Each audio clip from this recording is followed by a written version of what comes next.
ముఖ్యంగా దేవుడిచ్చిన ఈ అవకాశాన్ని బట్టి దేవునికి మహిమ చెల్లిస్తున్నాను. ఈరోజు మనము ధ్యానించబోయే అంశము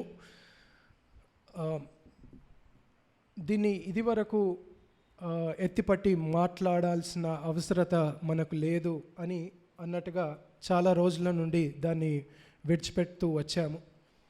కానీ ఈ కొద్ది కాలంలో కరోనా ఎప్పుడైతే 2 సార్లు అది వచ్చి వెళ్ళిన తర్వాత సంఘములో మరీ ఎక్కువగా విస్తృతంగా పరిశుద్ధాత్మ దేవుని యొక్క వరములను గూర్చి, ఆయన యొక్క కార్యమును గూర్చి విస్తృతంగా ప్రతి ఒక్కరు చాలా యూట్యూబ్లో చూస్తున్నప్పుడు చాలా బాధాకరంగా కనబడుతున్న విషయాలు ఏంటంటే, ఆత్మదేవుని గూర్చి ప్రజలకు ఇష్టానుసారంగా వివరిస్తూ ప్రజలను ఆకర్షిస్తూ తమకు తాముగా దేవుని వాక్యాన్ని దుర్వినియోగం చేస్తున్నట్టుగా మనం చూస్తున్నాం.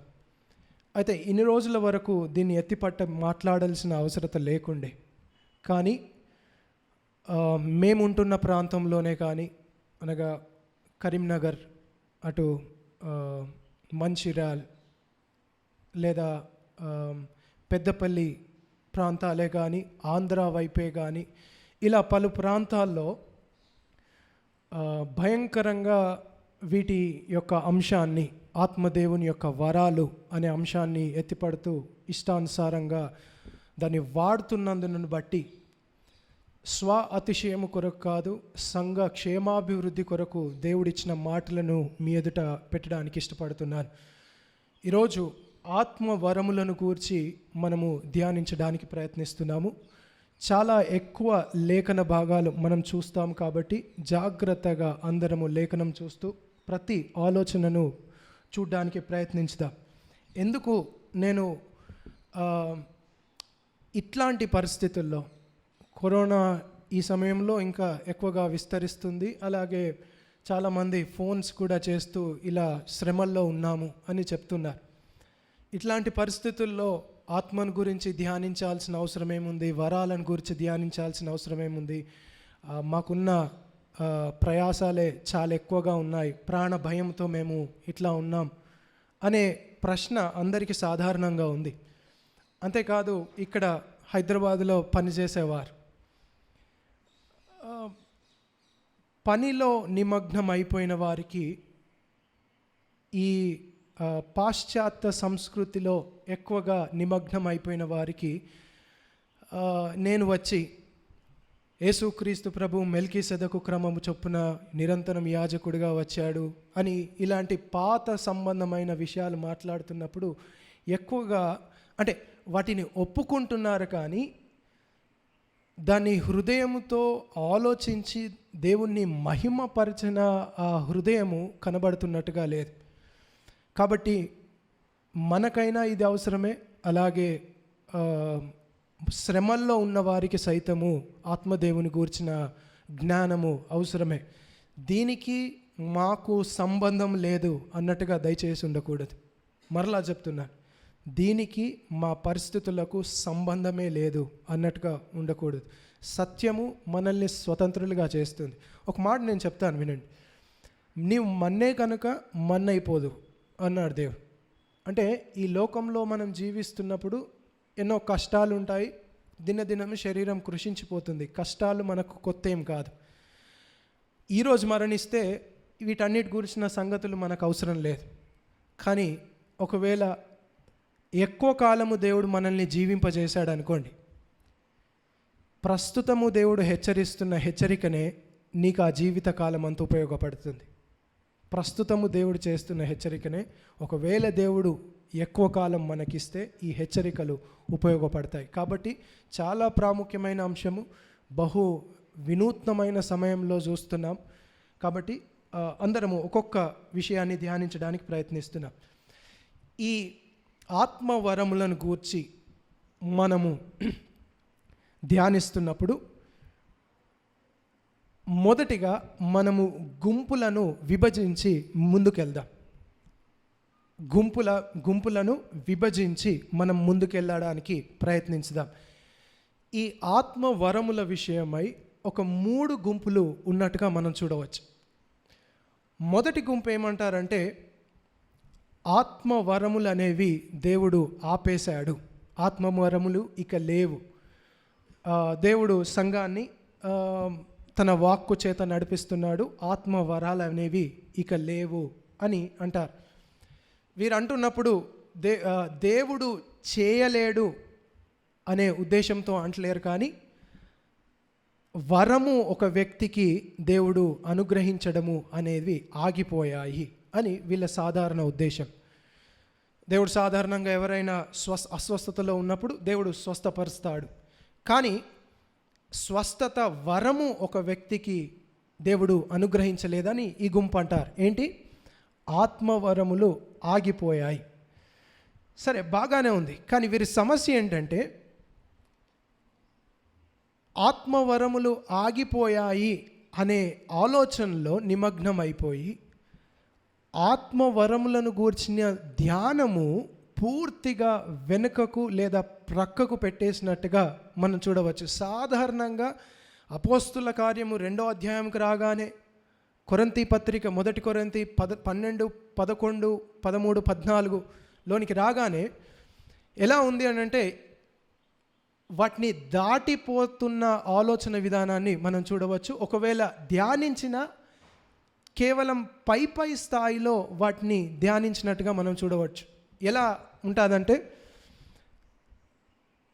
భాషలు అనేవి ఎత్తిపట్టామనుకోండి, సాధారణంగా ఏమంటారంటే ఆ కాలంలో వాళ్ళు మాట్లాడే మనుషుల భాషలు కాబట్టి నేటి దినమున దేవుడు అన్ని భాషల్లో ఈ వాక్యాన్ని లిఖింపజేశాడు, ట్రాన్స్లేషన్స్ కూడా అయ్యాయి. కాబట్టి మనము ఇక వాటిని గురించిన ఆలోచన మనకు అవసరం లేదు, బాగానే. కానీ దేవుడు చేస్తున్న ఆశ్చర్య కార్యాలను అక్కడి నుండి దాని మహిమను చూడకుండానే దాటిపోతున్న పరిస్థితి. అందుకనే వీళ్ళు ఎక్కువగా మీరు లైబ్రరీకి వెళ్ళి పుస్తకాలు కూడా ఆత్మవరములను గూర్చి అని వెతికితే వీళ్ళు ఈ గుంపు నుండి రాసిన ఎక్కువ పుస్తకాలు మనకు కనబడవు. ఈ గుంపు వైపు నుండి దాని ఆశ్చర్యతను, దాని మహిమను వివరించిన ఆ సన్నివేశాలు మనకు కనబడవు. ఎందుకు? వీళ్ళ సమస్య ఏంటంటే దేవుని మహిమను చూడకుండానే. ఇంకొక ఉదాహరణలో నేను చెప్తాను.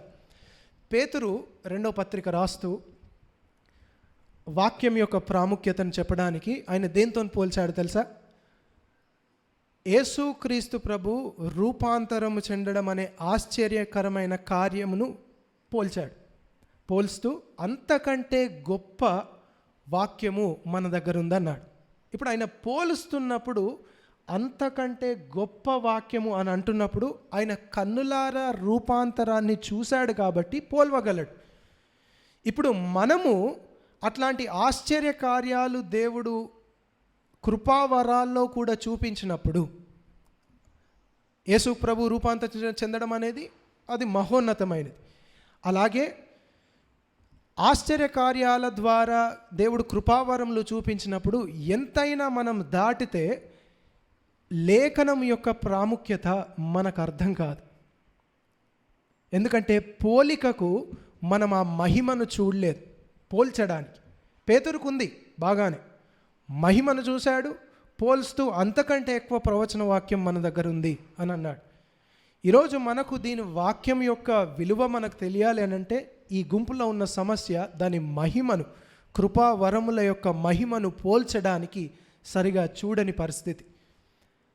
తద్వారా వచ్చే హృదయం ఏంటంటే దేవుణ్ణి సరిగా మహిమపరచలేని స్థితి. సాధారణంగా తమ కాలాన్ని కొనసాగించడం. దేవుడు మనకు కొన్ని హెచ్చరికలు ఇచ్చాడు, ఆ హెచ్చరికలు పాటిస్తూ జీవించడం అన్నట్టుగా ఉంటుంది పరిస్థితి. రెండవ గుంపు ఎలా దీన్ని సంబోధిస్తారంటే, మొదటి వారేమన్నాను, ఆత్మవరములు నిలిచిపోయాయి లేదా ఆగిపోయాయి. వీరి సమస్య దేవుని మహిమను కృపావరంలో చూడని పరిస్థితి. ఒకవేళ వివరించినా తక్కువ స్థాయిలో, పిల్లలకు సైతము అర్థమయ్యే స్థాయిలో వీళ్ళ వివరణ ఉంటుంది. రెండవదిగా ఇప్పుడు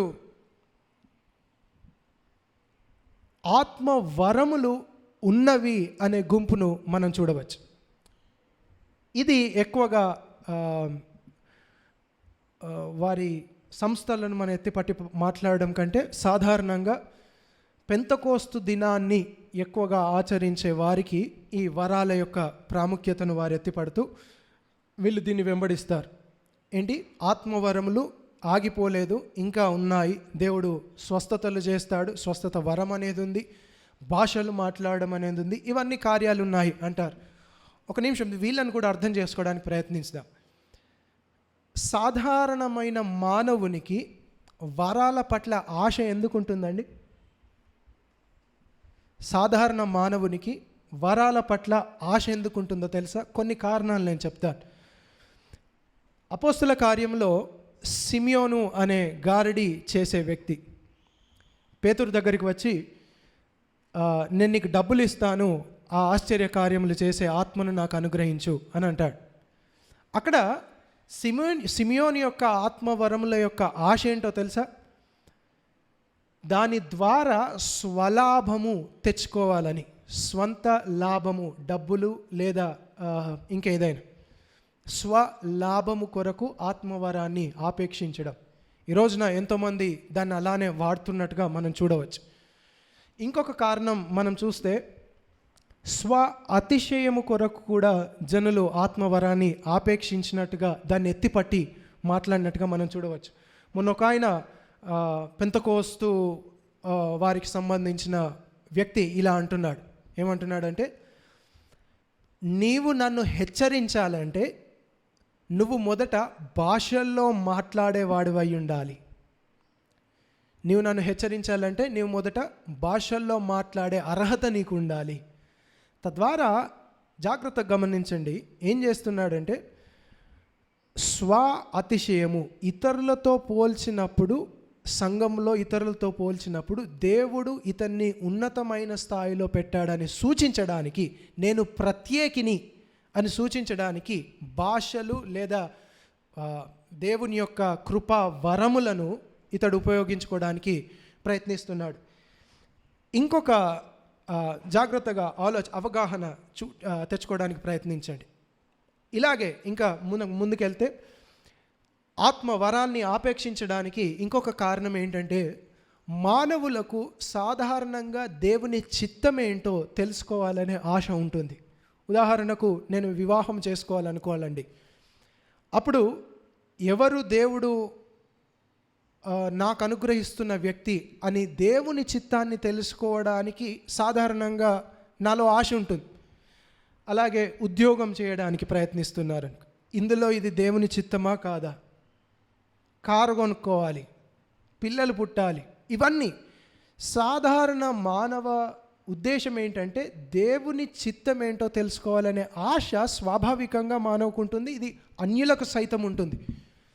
అయితే ఆ ఆశలో జనాలు ఏం చేస్తారంటే కృపావరములను ఆపేక్షించడమే కానీ, అవి ఉన్నవారిని దగ్గరికి చేరడమే కానీ ప్రయాసపడతా ఉంటారు దేవుని చిత్తము తెలుసుకోవడానికి.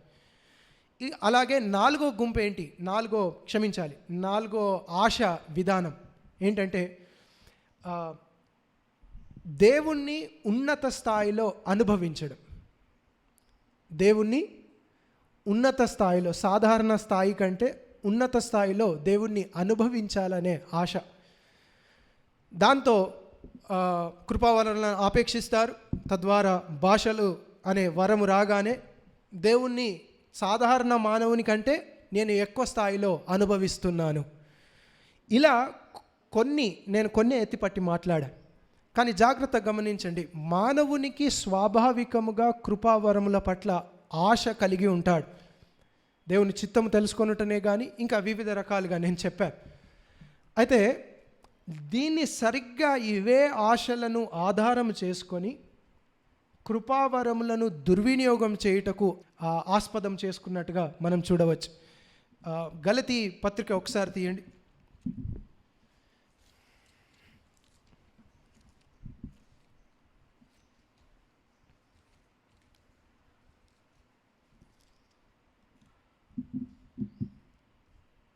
రెండవ అధ్యాయం 4వ వచనం ఎవరైనా చదవండి.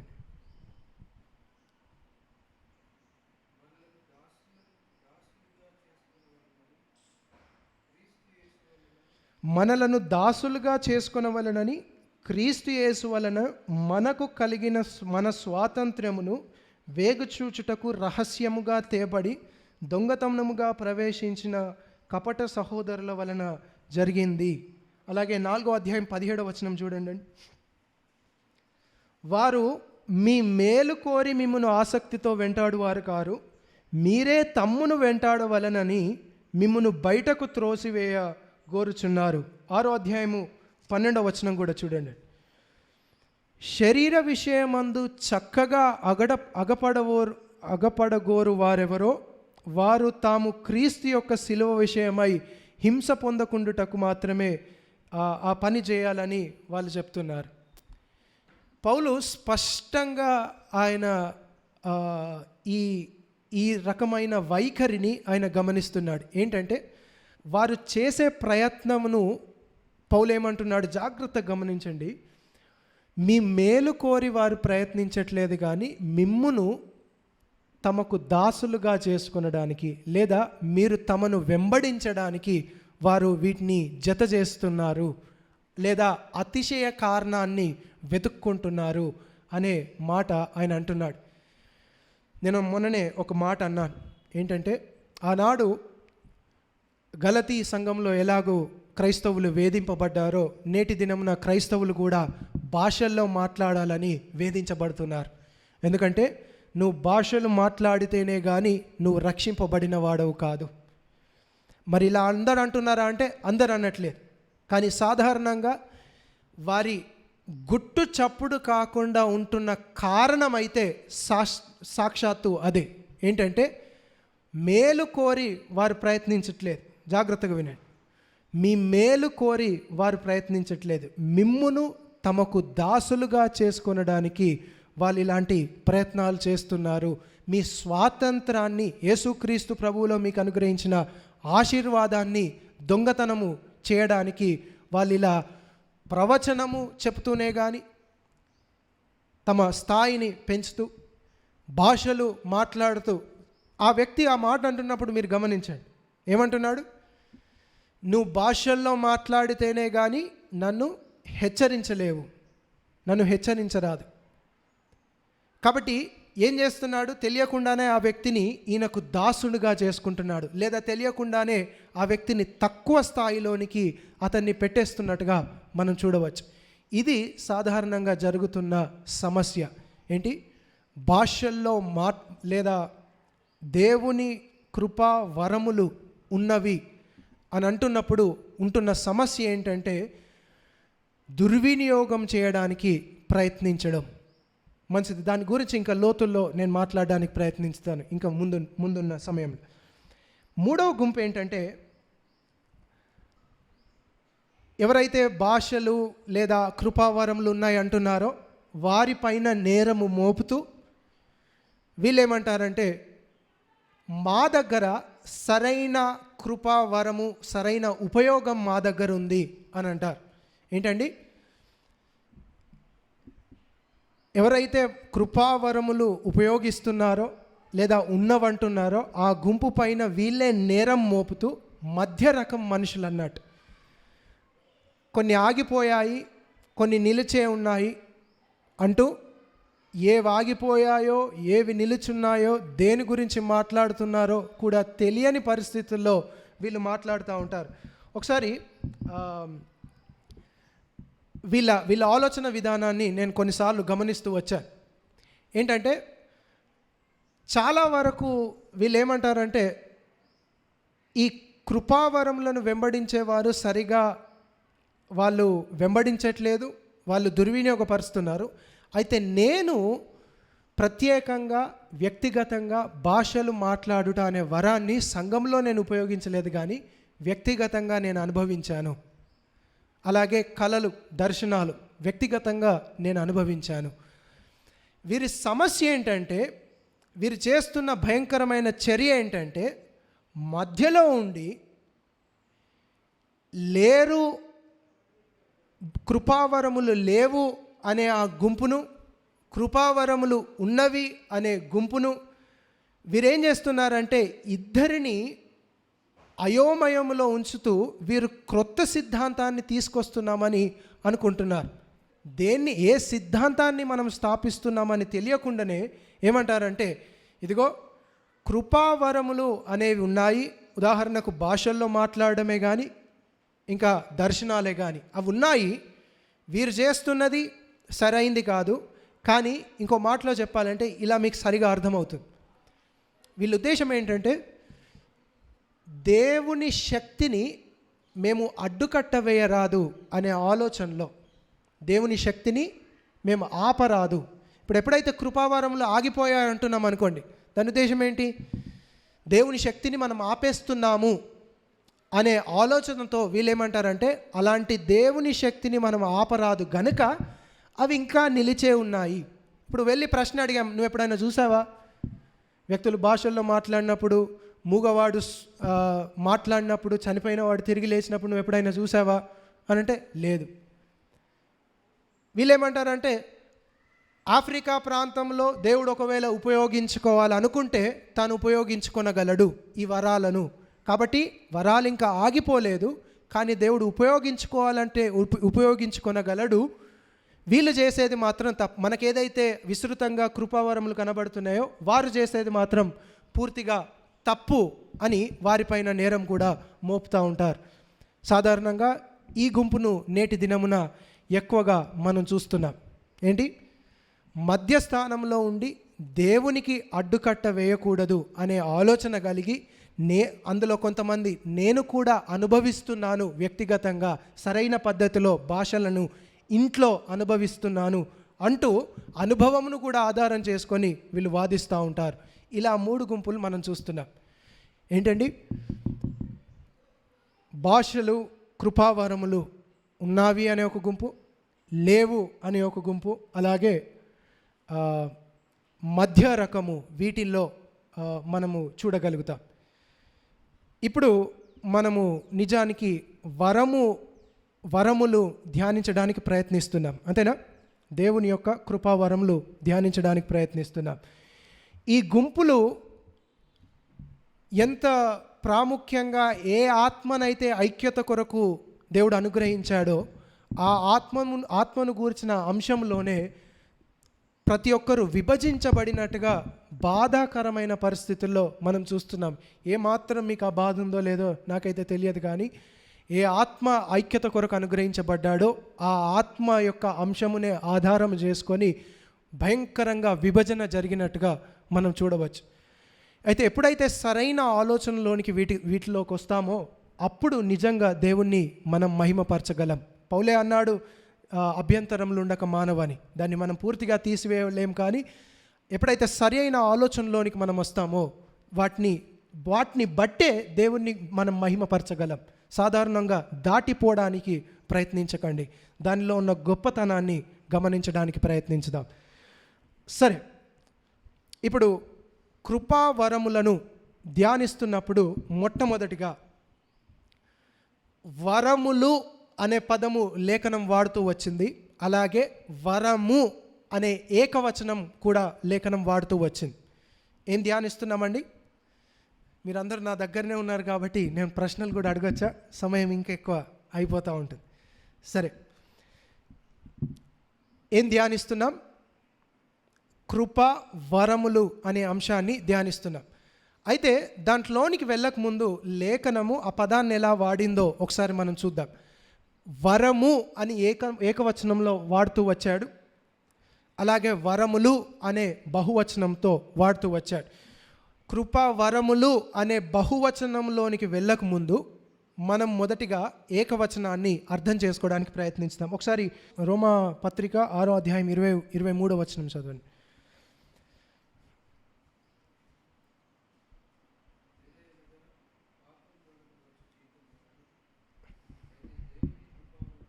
అయితే దేవుని కృపా వరము యేసుక్రీస్తునందు నిత్య జీవము అని అన్నాడు అక్కడ. అలాగే 2 కొరింథీలో కూడా నాకు తెలిసే ఆ వచనాన్ని నేను మరలా చెప్తాను. ఏమంటాడంటే, మన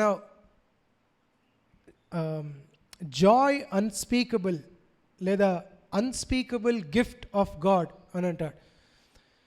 దేవుని యొక్క వరము యేసుక్రీస్తు ప్రభువుని సూచిస్తూ ఇక్కడ నిత్య జీవమును గూర్చే కానీ, అలాగే కొరింథీలో ఆయన రాస్తున్నప్పుడే కానీ యేసుక్రీస్తు ప్రభువుని సూచిస్తూ దేవుడు మనకిస్తున్న వరం ఏంటంటే సాక్షాత్తు యేసు ప్రభువునే ఆయనను మనకు వరంగా ఇస్తున్నాడు. సాధారణంగా వరములు అనే ధ్యాసలో పడి వరములు ఇచ్చేవానినే లేదా వరముగా అనుగ్రహింపబడిన వానినే మనం ప్రక్కకు పెట్టేస్తూ ఉంటాం. కాబట్టి మనకు మొదటిగా ఇది అర్థం కావాలి, వరము అనే సంభాషణ, వరము అనే పదం. అంతేకాదు అక్కడితోని పౌలు ఆపలేదు. పేతురు కూడా అపోస్తుల కార్యం 2వ అధ్యాయం 38వ వచనం ఎవరైనా చదవండి. అప్పుడు మీరు పరిశుద్ధాత్మను వరము పొందుదురు. దాన్ని ఎలా పోల్స్తున్నాడండి పేతురు? దేవుడు ఒక మనుష్యునికి అనుగ్రహించే వరము లేదా క్రైస్తవునికి తన పిల్లలకు దేవుడు అనుగ్రహించే వరము ఏకవచనము ఏంటంటే పరిశుద్ధాత్మ అను వరము మీరు పొందుతారు. యేసుక్రీస్తు ప్రభువే కానీ యేసుక్రీస్తు ప్రభువు కూడా తాను వెళ్ళక మునుపు నేనే మరలా వస్తాను, ఆత్మను సూచిస్తూ నేనే మరలా వస్తాను అని కూడా అన్నాడు. అంటే వరము మనము పొందుకుంటున్నప్పుడు సాక్షాత్తు యేసు ప్రభువునే ఆత్మరూపిగా మనం పొందుకుంటున్నాం. తన ఆత్మను దేవుడు మనకు వరంగా అనుగ్రహిస్తున్నాడు. బాగానే ఉంది. అయితే ఈ వరము ఎవరు పొందుకుంటున్నారు, ఎప్పుడు పొందుకుంటున్నారు అనే దాన్ని ఒకసారి మనం అర్థం చేసుకోవడానికి ప్రయత్నించుదాం. 1 కొరింథీ 12వ అధ్యాయం 13వ వచనం ఒకసారి చదవండి.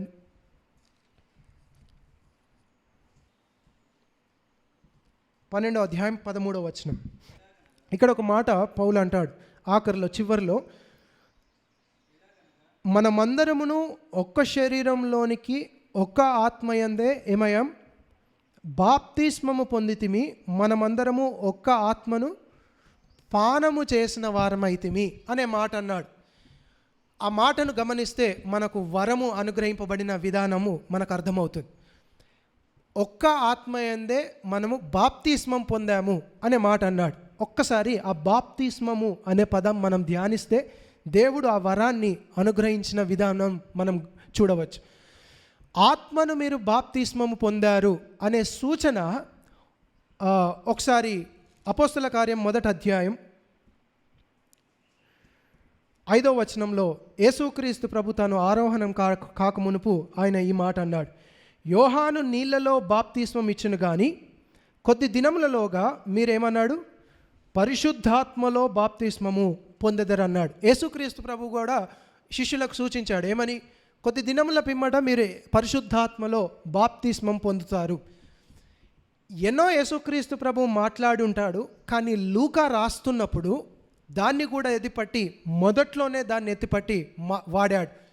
ఎందుకంటే థెయోఫిలాకు ఆయన సూచిస్తున్నప్పుడు మొదట్లో నేను నీకు ఈ అంశాన్ని గూర్చి రాశాను, అయితే జాగ్రత్తగా గమనించండి, ముందే సూచిస్తున్నాడు ఈ 2వ అంశము ఆత్మలో బాప్తిస్మము నీకు అర్థం కావాలంటే మొదటి లూకా సువార్త నీకు అర్థం కావాలి అనే సూచన ఈయన ఇక్కడ ముందే యేసుక్రీస్తు ప్రభు ఇలా అన్నాడు అని మొదట్లో రాస్తున్నాడు. ఎందుకంటే బాప్తిస్మమును యేసుక్రీస్తు ప్రభు చూస్తున్నప్పుడు రాబోయే కార్యాన్ని చూస్తున్నాడు, బాగానే ఉంది. కానీ వెనుకకు తిరిగి లూకా సువార్త ప్రారంభము యోహానుతో పోలుస్తూ దీన్ని ఎత్తిపట్టి మాట్లాడాడు. అంటే మనకు రాబోయేది అర్థం కావాలి అని అంటే మొదట యోహాను బాప్తిస్మము మనకు అర్థం కావాలి. ఎందుకంటే యేసుప్రభు వెనుక నుండి సూచిస్తూ దీన్ని పోలుస్తున్నాడు. లూకా కూడా దాన్ని సరిగానే ఎత్తిపట్టి మాట్లాడాడు. యోహానును గూర్చి ఒకసారి లూకాలో చూద్దామండి. అదే లూకా రాసిన సువార్త యోహానును గూర్చి ఇలా అంటున్నాడు. 3వ అధ్యాయం 16వ వచనం ఒకసారి చూడండి. సరైన ప్రశ్న వాళ్ళు అడిగారు 15వ వచనంలో. ప్రజలు కనిపెట్టుచు ఇతడు క్రీస్తయుండునేమో అని అందరూ యోహానును గూర్చి తమ హృదయంలో ఆలోచించుకుంటున్నారు. అసలు ఈయన ఎవరు? యోహాన్ ఎవరు? ఈయన పరిచర్య ఏంటి? సామూహికంగా ఆయన పరిచర్య అంతా కలిపి మాట్లాడితే ఉద్దేశం ఏంటి అనే ఆలోచన, ఒక ప్రశ్న వారికి వచ్చింది. ఇప్పుడు యోహాను తనకు తానుగానే తన పరిచర్య యొక్క ఉద్దేశం ఏంటో ఆయన చెప్తున్నాడు. చూడండి, నేను నీళ్ళలో మీకు బాప్తిస్మం ఇచ్చుచున్నాను, అయితే నాకంటే శక్తిమంతుడు ఒకడు వచ్చుచున్నాడు, ఆయన చెప్పుల వారను విప్పుటకు నేను పాత్రుడను కాను. ఆయన ఏం చేస్తాడండి? పరిశుద్ధాత్మలోను అగ్నితోను, అనగా పరిశుద్ధాత్మతో అని మనం అనవచ్చు. రెండుగా విభజించినందుకు అది వేరు అనకూడదు. పరిశుద్ధాత్మతో మీకు బాప్తిస్మం ఇచ్చును అని అన్నాడు. ఇప్పుడు యోహాను ఏం చేస్తున్నాడంటే తన పరిచర్యను సామూహికంగా మాట్లాడుతూ ఒక సారాంశాన్ని తీసుకొచ్చాడు. అలాగే యేసుక్రీస్తు పరిచర్యను కూడా సామూహికంగా మాట్లాడుతూ ఒక సారాంశాన్ని ఆయన ప్రతిపాదించినట్టుగా మనం చూడవచ్చు. యేసుక్రీస్తు ప్రభు వచ్చినప్పుడు మరణిస్తాడు, తిరిగి లేస్తాడు, అలా మాట్లాడలేదు. ఆయన ఏమన్నాడంటే ఆయన పరిచర్య గురించి మాట్లాడుతూ ఒకే మాట ఎత్తాడు. ఆయన వచ్చినప్పుడు మిమ్మలను పరిశుద్ధాత్మలో, ఆయన మీకు పరిశుద్ధాత్మలో బాప్తిస్మం ఇస్తాడు అనే మాట ఆయన అన్నాడు. సరే, ఇప్పుడు దీన్ని అర్థం చేసుకోవడానికి ప్రయత్నించుదాం. ఎందుకు నేను దీన్ని ఎత్తిపట్టానంటే, అపోస్తుల కార్యములో పేతురు పరిశుద్ధాత్మ యొక్క బాప్తిస్మమును చూస్తున్నప్పుడు, ఒకసారి తీయండి, అపోస్తుల కార్యం 2వ అధ్యాయం.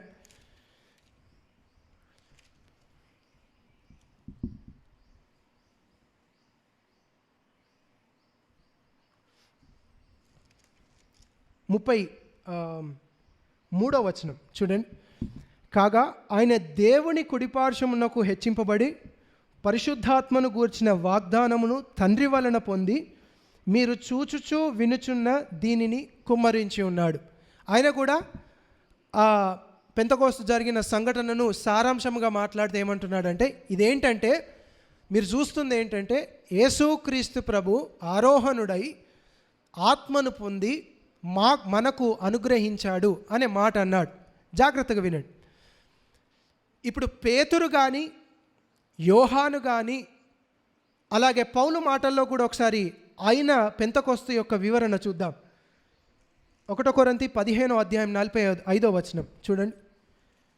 ఒక భక్తుడు ఏమన్నాడంటే, this is the commentary of Paul on Acts 2 అని అన్నాడు. పెంతెకోస్ట్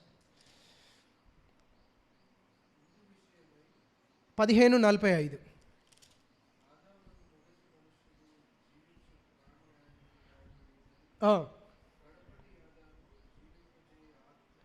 కడపటి ఆదాము జీవింపజేయు ఆత్మ ఆయను అని యేసుక్రీస్తు ప్రభువుని గురించి మాట్లాడుతూ ఏమంటున్నాడంటే, జీవింపజేయు ఆత్మ ఆయన చేయబడ్డాడు అనే మాట ఎక్కడ నెరవేర్చబడింది? పెంతెకోస్తు దినం నాడు యేసుక్రీస్తు ప్రభు ఆరోహణుడై తన ఆత్మను పొందుకొని మనకు వరముగా ఆయన అనుగ్రహిస్తున్నప్పుడు పేతురు అదే ఎత్తిమట్టి మాట్లాడుతున్నాడు. 34వ వచనంలో ఏమంటున్నాడు? ఆయన తండ్రి యొద్ద నుండి పొందుకొని ఆత్మను మనకిచ్చాడు, జీవింపజేయు ఆత్మ, పౌలు మాటల్లో జీవింపజేయు ఆత్మ ఆయన అయ్యాడు అని అన్నాడు. ఎందుకు దీన్ని అంతటినీ నేను వాళ్ళు పేతురు కానీ పౌలు కానీ యోహాను కానీ యేసుక్రీస్తు ప్రభు యొక్క పరిచర్య అంతటినీ దీనిలో చూస్తున్నారు సామూహికంగా అని ఎందుకు ఎత్తిపట్టి మాట్లాడుతున్నానంటే, జాగ్రత్తగా గమనించండి. దేవుడు పెంతెకోస్తు దినము నాడు మానవాళికి అనుగ్రహించేది 2వ ఆశీర్వాదము కాదు. ఇది రాసుకునే వాళ్ళు రాసుకోవాలి. దేవుడు పెంతెకోస్తు దినము నాడు తన ఆత్మను అనుగ్రహించడం అనేది 2వ ఆశీర్వాదము, మానవాళికి ఇచ్చే 2వ ఆశీర్వాదం కాదు. ఎందుకంటే పౌలు కానీ పేతురు కానీ యోహాను కానీ యేసుక్రీస్తు ప్రభు యొక్క పరిచర్య సామూహికంగా ముగించబడడం ఎప్పుడు చూస్తున్నారంటే, తాను ఆరోహణుడై తన ఆత్మను అనుగ్రహించబడ్డ తర్వాత తన పరిచర్య ముగించబడ్డట్టుగా వాళ్ళు చూస్తున్నారు. అంటే దేవుడు మానవాళికి ఇస్తున్న ఆశీర్వాదం ఒకటే, యేసుక్రీస్తు ప్రభువుని అనుగ్రహించడం. ఆ పని ఎప్పుడు ముగించబడుతుందనంటే తాను ఆరోహణుడైనప్పుడు ముగించబడలేదు.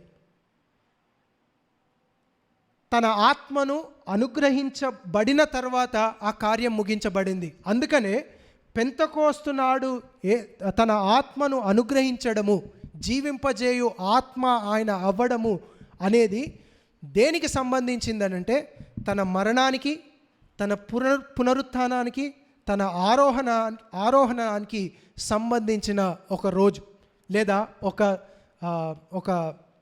ఒక అంశముగా మనం చూడాలి. ఎందుకో చెప్తాను వినండి. దానికి సంబంధించిన అంశముగా ఒకవేళ మనం చూడకపోతే తన మరణానికి, తన పునరుత్థానానికి, తన ఆరోహణానికి, అలాగే ఆత్మను అనుగ్రహించడం, ఇవన్నీ దానికి సంబంధించిన ఒక పనిగా, కార్యముగా మనం చూడకపోతే నేటి దినమున మనం చూస్తున్న విధముగా ఎంతోమంది ఆత్మ అభిషేకము లేదా అదే పెంతెకోస్తు దినము మరలా జరుగుతుందనే ఆపేక్షలో ఎంతోమంది ఉంటున్నట్టుగా మనం చూడవచ్చు. ఏంటండి? ఆత్మ యొక్క బాప్తిస్మము, ఆత్మ అభిషేకము దేవుడు అనుగ్రహించడం అనేది పదే పదే జరుగుతున్న క్రియలాగా నేటి దినమున ఎంతోమంది సేవకులు తన ఈ సంఘస్థులకు వివరిస్తున్నట్టుగా మనం చూడవచ్చు. ఏంటండి పరిస్థితి? భయంకరమైన పరిస్థితి. ఒకే రోజు జరిగిన కార్యాన్ని, చరిత్రలో చారిత్రాత్మకంగా ఒకే రోజు జరిగిన కార్యాన్ని, ఒకవేళ నేను ఇప్పుడు వచ్చి యేసుక్రీస్తు ప్రభు మరలా మరణిస్తున్నాడు అని అన్నాను అనుకోండి, అది సాధ్యమవుతుందా? సాధ్యం అవ్వదు. ఎందుకంటే ఆయన ఒకేసారి మరణించాడు. అంతేకాదు, ఆయన తిరిగి లేవడం కూడా ఒకేసారి, అలాగే ఆయన ఆరోహణ అవ్వడం కూడా ఒకేసారి. దానికి సంబంధించిన దానిలాగానే, అలాంటి క్రియలాగానే, అలాంటి సన్నివేశం లాగానే ఒకసారి జరిగిన దానిలాగా పేతురు కానీ, పౌలు కానీ, యోహాను కానీ ఆయన పరిచర్య అంతటినీ అక్కడ ముగించబడుతున్నట్టుగా వాళ్ళు చూస్తున్నారు. అంటే దేవుడు ఆత్మను అనుగ్రహించడం అనేది అది రెండవ ఆశీర్వాదము, పదే పదే చేసే రెండవ ఆశీర్వాదము కాదు. తన కుమారుని అనుగ్రహించడమే ఒకే ఆశీర్వాదం. అది ఎప్పుడు ముగియబడుతుంది ఆ ఆశీర్వాదం అంటే తన ఆత్మను అనుగ్రహించబడినప్పుడు. అలా మనము పెంతెకోస్తు దినాన్ని చూడాలి. అయితే బాగానే ఉంది. ఇప్పుడు ప్రశ్న ఏంటంటే, మరి దానికి మనకు సంబంధం ఏంటి?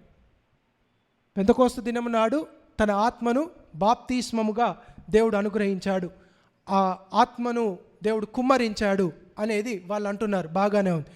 ఒక చిన్న ప్రశ్న కూడా నేను తీసేస్తాను. వీళ్ళకి ఆస్పాదమైన, ఆధారమైన ఇలా పదే పదే జరుగుతుందనడానికి గల కారణం ఏంటంటే, 4 ప్రాంతాల్లో మళ్ళా మనం అది చూస్తాం, భాషల్లో మాట్లాడడం అలా అనుగ్రహింపబడినట్టుగా. ఎక్కడెక్కడ? పెంతెకోస్తు దినం నాడు ఒకసారి జరిగింది, అలాగే సమరయుల దగ్గర జరిగింది, అంతేకాదు మూడోది కొర్నేలి ఇంటి దగ్గర జరిగింది, 4వది పౌలు హస్తం ఉంచినప్పుడు ఎఫెసీలో జరిగింది ఇలాంటి కార్యం. ఇలా ఈ 4 సందర్భాల్లో ఆత్మదేవుడు బాప్తిస్మము లేదా అభిషేకింపబడడం, ఆత్మదేవుని ద్వారా అభిషేకింపబడినట్టుగా ఈ సూచనలతో కూడిన ఈ అభిషేకము, బాప్తిస్మము మనం 4 ప్రాంతాల్లో చూస్తాం. అయితే జాగ్రత్తగా గమనించండి. ఒక భక్తుడు ఇలా అన్నాడు, పెంతెకోస్తు అనేది దేవుడు మానవాళంతటికీ ఒక్కసారిగా అనుగ్రహించే ఒక వరం లేదా ఒక బాప్తిస్మము, కుమ్మరించడం. It is the coming of the Holy Spirit అన్నాడు. ఆయన యేసుక్రీస్తు ప్రభువు ద్వారా ఈ లోకానికి ఆయన రావడం, దేవుడు మానవాళికి ఆయనను అనుగ్రహించడం. It is the coming of the spirit. మరి ఈ మూడిట్లలో ఏం జరిగింది? 3 సందర్భాల్లో మరలా ఆయన అక్కడి నుండి వచ్చాడా అని అంటే లేదు. ఈయన ఏమన్నాడంటే it is the conducting of the Holy Spirit అని అన్నాడు 3 సందర్భాలు. ఎందుకంటే ఒకసారి ఆత్మదేవుడు అనుగ్రహింపబడిన తర్వాత దాని యొక్క ఈ 3 ప్రాంతాల్లో 2 ప్రాంతాల్లో మాత్రం అపోస్తలులు చేతి ద్వారా ఇది జరిగింది అనే సూచన కొరకు దేవుడు ఆ కార్యాన్ని చేశాడు. ఏంటి? అపోస్తలుల చేతులు ఉంచడం ద్వారా ఈ కార్యం జరిగింది అని చెప్పడానికే కానీ మరలా ఆత్మదేవుడు ఇలా ప్రతిసారి అనుగ్రహింపబడతాడు అని చెప్పడానికి కాదు. దయచేసి గమనించండి. అంటే యోహాను తన పత్రికలో మొదటి పత్రిక మొదట్లో ఏమంటాడంటే, మేమేది కన్నులారా చూసామో దాన్నే మీకు రాయిస్తున్నాం, మా ద్వారా మీకును సహవాసము కలిగి ఉండినట్లు మేము రాస్తున్నాము అన్నాడు. ఏంటి అక్కడ? అపోస్తలుల ద్వారా సంఘము యేసుక్రీస్తు ప్రభువునకు ఐక్యపరచబడుతున్నట్టుగా మనం చూడవచ్చు. ఇంకొక ఉదాహరణ ఉంది. నేను ద్రాక్షవల్లిని, తీగలు మీరు.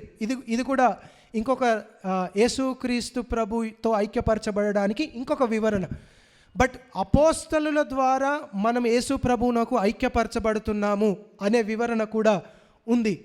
కాబట్టి దేవుడు దేన్ని రుజువు చేయాలంటే, ఫిలిప్పు బాప్తిస్మం ఇచ్చినా కానీ అపోస్తలులు తన హస్తం ఉంచితేనే కానీ ఆ ఆత్మదేవుని యొక్క వరము అనుగ్రహింపబడదు. ఎందుకనంటే అపోస్తలులను మధ్యవర్తులుగా యేసుక్రీస్తు ప్రభువునకు మనకు దేవుడు దాన్ని ఎత్తిపట్టి చూపిస్తున్నట్టుగా మనం చూడవచ్చు. అప్పుడు ఫిలిప్పిస్తుంది. అలాగే ఆయన బాప్తిస్మము పదే పదే ఇచ్చుకుంటూ వెళ్ళిందంతా ఆత్మదేవుడు అనుగ్రహించకుండా వెళ్ళలేదు. కానీ ఆ ఒక్క సందర్భంలో మాత్రము మీరు ఆత్మవరమును పొందారా అని అపోస్తలులు వెళ్ళడం, ఫిలిప్పు ఇచ్చిన దాన్ని వీళ్ళు మరలా ఇవ్వడం అనే అంశాన్ని మనం చూస్తున్నప్పుడు ఎందుకు దాన్ని ఎత్తిపట్టాడు దేవుడు అని అంటే, అపోస్తలుల ద్వారా ఇది జరుగుతుంది. అపోస్తలులను ఆయన ఎత్తిపట్టి చూపిస్తున్నట్టుగా మనం చూడవచ్చు. దాని కొరకు మాత్రమే, అంతేగాని ఆత్మదేవుడు మరలా ఇవ్వబడతాడు అని సూచించడానికి కాదు. అయితే కొర్నేలి దగ్గర మాత్రము ఈ హస్తములు ఉంచినట్టుగా మనం చూడం. సాక్షాత్తు వారికి పేతురు మాట్లాడుతున్నప్పుడే ఆత్మదేవుడు అనుగ్రహింపబడినట్టుగా మనం చూడవచ్చు. వాళ్ళు భాషల్లో మాట్లాడతారు. అక్కడ ఉంటున్న సందర్భం ఏంటంటే, ఇక్కడ యూదులకు పెంతెకోస్తు దినము నాడు అనుగ్రహింపబడిన దేవుడు, అనుగ్రహింపబడిన ఆత్మ అన్యులకు సైతము అనుగ్రహింపబడుతున్న సూచన దేవుడు అక్కడ అనుగ్రహిస్తున్నాడు. ఏంటి? కొర్నేలి అన్యుడు. యూదులకు మాత్రమే కాదు దేవుడు తన ఆత్మను అనుగ్రహించడం, అన్యులకు కూడా దేవుడు తన ఆత్మను ఇస్తున్నాడు. కానీ రెండవసారి ఇవ్వడం లేదు. కానీ ఇవ్వబడిన ఆత్మనే దేవుడు వీరికిని ఏమంటాం, ఒక ఉదాహరణలో చెప్పాలంటే ఒక భక్తుడు ఇలాంటి ఉదాహరణ ఇచ్చాడు. రిజర్వాయర్ అండ్ పైప్ లైనింగ్ అనే ఉదాహరణ. రిజర్వాయర్ ప్రారంభించినప్పుడు ఎవరైనా ఒక ఎమ్మెల్యే వచ్చి ప్రారంభిస్తాడు. అది ఒకసారి జరిగే కార్యం, అంతేనా? ఒకసారి జరిగే కార్యం. దాన్ని ప్రారంభిస్తాడు. ఒక్కసారి అక్కడి నుండి నీటి కాలువలను వీళ్ళు ప్రారంభిస్తారు. కానీ ఇంటింటికి వెళుతున్నప్పుడు రెండు పూర్తి చేయబడాలి. మొదటిది ఇక్కడ అన్యులకు సూచింపబడుతున్న ఆ సూచన పూర్తి చేయబడాలి.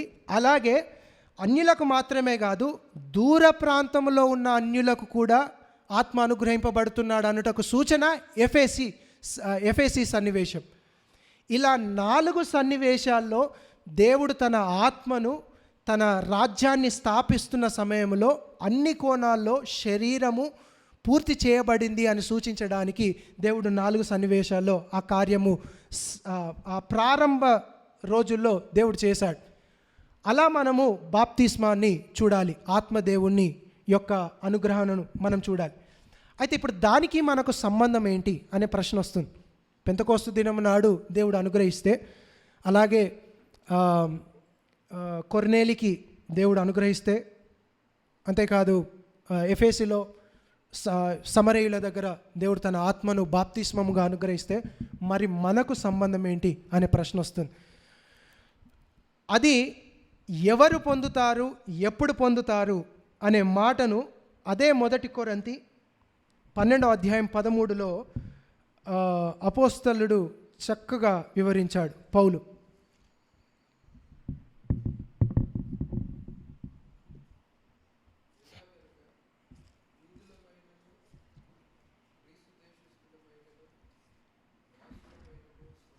క్షమించాలి, 1 కొరింథీ 12వ అధ్యాయం 13వ వచనం.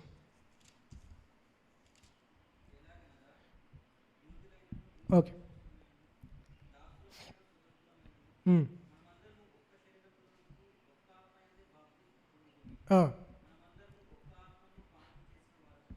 సరిపోదు. ఇప్పుడు సాధారణ సమాధానం పౌలు ఇస్తున్నది, ఎవరు ఈ బాప్తిస్మాన్ని పొందుతున్నారు, ఆత్మదేవుని యొక్క బాప్తిస్మాన్ని పొందుతున్నారు అని అంటే పౌలు సాధారణ సమాధానం ఇచ్చాడు, మనమందరం అంటున్నప్పుడు 12వ వచనంలో మనం చూస్తాం శరీరం అంతా. 12వ వచనం చదవండి. ఎలాగూ శరీరము ఏకమై ఉన్నను అనేకమైన అవయవములు కలిగి ఉన్నదో, ఎలాగూ శరీరం యొక్క అవయవములన్నీ అనేకములై ఉన్నను ఒక శరీరం అయి ఉన్నవో, అలాగే క్రీస్తు ఉన్నాడు. ఏమంటున్నాడు? శరీరం అనే అంశాన్ని మాట్లాడుతూ మనమందరము బాప్తిస్మము పొందాము, ఆత్మదేవుని ద్వారా బాప్తిస్మం పొందాము అనే మాట అన్నాడు. అర్థమైందా? సాధారణ సమాధానం ఏంటి? శరీరంలో ఉన్న వాళ్ళందరూ ఆత్మదేవుని ద్వారా బాప్తిస్మం పొందిన వారే. అందుకని నేను మొదట్లో అన్నాను, వీళ్ళు ఎప్పుడైతే తాము ఉన్నతమైన వారని, నువ్వు భాషల్లో మాట్లాడితేనే నన్ను హెచ్చరించాలని ఎప్పుడైతే అంటారో, వాళ్ళ ఉద్దేశం ఏంటంటే వీడు ఇంకా బాప్తిస్మం పొందలేదు అని. కొంతమంది యేసు ప్రభువుని విశ్వసించినప్పటికీ ఏమంటారంటే, ఆత్మను పొందావా అని అంటారు. ఏంటి సమస్య అక్కడ? ఇంకా బాప్తిస్మం పొందడం అనేది వేరే సూచన అన్నట్టుగా మాట్లాడుతున్నారు. ఎవరు పొందుతారండి? అందరూ పొందుతారు. శరీరంలో ఉన్న ప్రతి ఒక్కడు ఆత్మ యొక్క బాప్తిస్మమును పొందాము అనే మాట అన్నాడు. ఇది ఇంకా మీకు స్పష్టం కావాలంటే రోమాపత్రిక 8వ అధ్యాయంలో ఆత్మదేవుని యొక్క సహాయము ప్రార్థనలో ఆయన ఎత్తిపట్టి మాట్లాడతాడు. ఎంతమందికి ఉండండి ఆ సహాయం? కొందరికే దేవుడు అనుగ్రహించాడా? మనం బలహీనలము, యుక్తముగా ఎలాగూ ప్రార్థించాలో మనకు తెలియదు, ఆత్మదేవుడు మనకు సహాయం చేస్తున్నాడు అని అన్నాడు. ఎంతమందికి ఉందండి ఆ సహాయం? శరీరంలో ఉన్న ప్రతి ఒక్కరికి ఆత్మదేవుని యొక్క సహాయం ఉంది. ప్రతి ఒక్కరూ ఆత్మదేవుని ద్వారా బాప్తిస్మము పొందిన వారే. దానికి సూచననే మనము బాప్తిస్మం పొందడం. అర్థమవుతుందా? యేసుక్రీస్తు ప్రభు మరణ పునరుత్థానంలోనికి. అయితే ఎప్పుడు జరుగుతుంది మరి ఇది ఎప్పుడు జరుగుతుంది? మనము చాలామంది చాలా రకాలుగా దీన్ని విభజించినట్టుగా మనం చూస్తున్నాం. అయితే పౌలే అక్కడ మంచి ఒక ఏమంటాం దీన్ని, ప్రపోజిషన్ అంటామా, ఇంటూ అనే పదము అక్కడ ఆయన వాడినట్టుగా మనం చూస్తాం. 1 కొరింథీ 13లో ఎప్పుడు జరుగుతుంది ఆ బాప్తిస్మము? అదే 12వ అధ్యాయం 13వ వచనంలో, శరీరములోనికి ఒక్క ఆత్మయందే బాప్తిస్మం పొందితిమి అని అన్నాడు. ఆయన అక్కడ ఏం సూచిస్తున్నాడు అంటే, శరీరములోనికి నువ్వు ఎప్పుడైతే వస్తున్నావో అప్పుడు ఒకడు ఆత్మదేవుని ద్వారా బాప్తిస్మము పొందినవాడే అని అంటున్నాడు. జాగ్రత్త వినండి.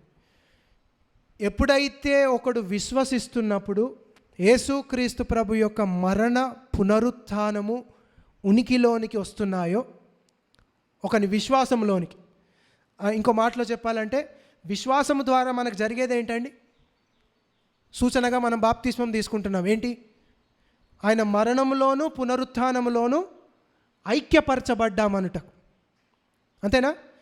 విశ్వాసము ద్వారా యేసుక్రీస్తు ప్రభు యొక్క మరణములో పునరుత్థానములో ఐక్యపరచబడ్డామనుటకు మన బాప్తిస్మము సూచన అయితే, అదే మరణ పునరుత్థానము విశ్వాసము ద్వారా ఐక్యపరచబడిన మనము శరీరంలోనికి చేర్చబడుతున్నాం.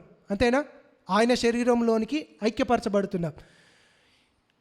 ఆ ఐక్యపరచబడుతున్నప్పుడే, జాగ్రత్తగా వినండి, మరణము, పునరుత్థానము, ఆత్మను అనుగ్రహించబడము అనేవి 3 ఒక్కటే అయినప్పుడు, ఒక కార్యానికి సంబంధించినవైతే, మానవులు కూడా యేసు ప్రభువును విశ్వాసము ద్వారా మరణముతో ఐక్యపరచబడుతున్నారు, పునరుత్థానముతో ఐక్యపరచబడుతున్నారు, ఆత్మతో కూడా వీళ్ళు ఐక్యపరచబడుతున్నారు. ఇంకొక మాటలో చెప్పాలంటే, మన విశ్వాసమే లేదా మన మారు మనస్సే ఆత్మతో బాప్తిస్మం పొందడం. జాగ్రత్త వినండి. శరీరంలోనికి మనం ఎప్పుడు వస్తున్నాము? విశ్వాసము ద్వారా క్రీస్తు మరణ పునరుత్థానములో ఐక్యపరచబడుతున్నాం. ఆ శరీరంలోనికి మీరు వచ్చినప్పుడే పౌలు అంటున్నాడు, ఆత్మ చేత మనం అందరమును బాప్తిస్మం పొందితిమి, ఆత్మను పానముగా చేసితిమి అని అంటున్నాడు. దయచేసి ఎవరు కూడా మిమ్మల్ని దాసులుగా చేసుకోవడానికి, నేను మొదట్లోనే అన్నాను గలతీ ఎత్తిపట్టినప్పుడు, మిమ్మల్ని దాసులుగా చేసుకోవడానికి ప్రయత్నించే ప్రయత్నాలు మీరు దాసులుగా కాకూడదు. ఎందుకనంటే మన విశ్వాసమే, మన మారు మనస్సే ఆత్మచేత బాప్తిస్మం పొందడం, ఆయన మరణ పునరుత్థానం, ఆత్మ అనుగ్రహించబడడంతో ఐక్యపరచబడడం మన మారు మనస్సే, మన విశ్వాసమే.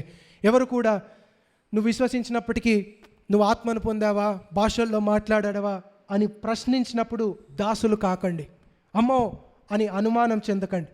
పౌలు అంటున్నాడు, దానిలో శరీరంలోనికి ఐక్యపరచబడినాడే మనము ఆత్మచేత బాప్తిస్మం పొందిన వారము అని అన్నాడు. ఇది పరిశుద్ధాత్మ యొక్క వరము దేవుడు మనకు అనుగ్రహించడు. ఏంటి? మనమందరం పొందిన వారమే. ఎప్పుడు పొందిన వారం? ఇదంతా మాకు తెలిసే ఉన్నది అన్నట్టుగా పెట్టకండి. ఇదంతా మేము వింటూనే వస్తున్నాం అన్నట్టుగా చూడకండి. ఎందుకనంటే ఒకసారి నేను 1 కొరింథీ 11వ అధ్యాయం 12వ అధ్యాయం 13వ వచనం వివరించమని మిమ్మల్ని అడిగాను అనుకోండి, అర్థమైపోతుంది ఎంతవరకు మీకు అర్థమైందనేది. చాలా జాగ్రత్తగా గమనించాలి. ఎందుకంటే దేవుడు మనకిస్తున్న నిశ్చయత, ఈ దేనితో మనల్ని నింపాడు, ఎంత ఉన్నతమైన కార్యము కేవలం విశ్వాసము ద్వారా, విశ్వసించుట ద్వారా ఎంత ఉన్నతమైన కార్యం దేవుడు చేశాడు. ఆత్మతో పానము మనకు అనుగ్రహించాడు. ఆత్మను పానముగా లేదా ఆత్మను ఏమన్నాడు? బాప్తిస్మము మనం పొందాము అనే మాట, ఆ ధన్యత మనం చూడాలి. వచ్చే వారం కానీ లేదా మరి ఒక వారం కానీ మనము దీన్ని ధ్యానించడానికి ప్రయత్నించుదాం. జరుగుతున్న ప్రతి విధమైన మోసమును, ప్రతి విధమైన ఆటలను మనం కట్టిపెట్టడానికి ప్రయత్నించాలి. వచ్చే వారం కానీ రానున్న వారం కానీ వరములను గూర్చి, ప్రాముఖ్యంగా భాషలు అలాగే ప్రవచనము అనే దాని గురించి మాట్లాడడానికి ప్రయత్నిస్తాను. దాన్ని కూడా మనం చూసి పూర్తిగా దేవుడు మన పట్ల చేస్తున్న కార్యాన్ని చూసిన వారమై, ఆశ్చర్య కార్యాన్ని చూసిన వారమై మనం దేవుణ్ణి మహిమపరిచే బాధ్యులమై ఉన్నాం. మంచిది, అందరం తలలు వంచినట్లయితే ప్రార్థన చేసుకుందాం. యేసుక్రీస్తు ప్రభు ద్వారా దేవుడు మనకు అనుగ్రహించిన ధన్యత వరములు కాదు, ఆయననే మనకు వరముగా అనుగ్రహించాడు. సమస్తమునకు ఆధారభూతుడైన ప్రభువును మనలో ఉండుటకు ఆత్మను వరముగా మనకు అనుగ్రహించాడు.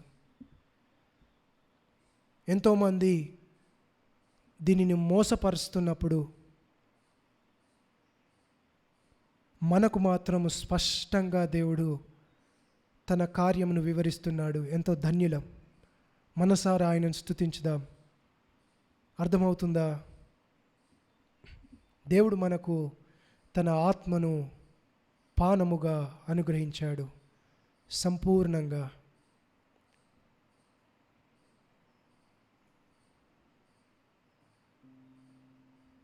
సాక్షాత్తు యేసుక్రీస్తు ప్రభు యొక్క మరణముతో పునరుత్థానముతో ఆయన ఆత్మను అనుగ్రహించడంతో ఐక్యపరచబడ్డాం.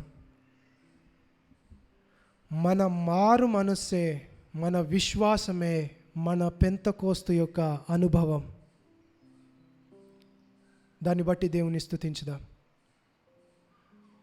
మన మారు మనస్సే, మన విశ్వాసమే మన పెంతెకోస్తు యొక్క అనుభవం. ఆత్మచేత బాప్తిస్మము పొందిన వారమైతిమి. అబ్బా, ఎంత ధన్యత! కొలతలేని ఆత్మను దేవుడు మనకు అనుగ్రహించాడు. ఎన్నో ఆశలు స్వాభావికంగా మానవునికి ఉంటున్నప్పుడు దేవుడు తన ఆత్మను మనకు అనుగ్రహించాడు. దాన్ని బట్టి దేవునికి స్తుతి చెల్లించుదాం.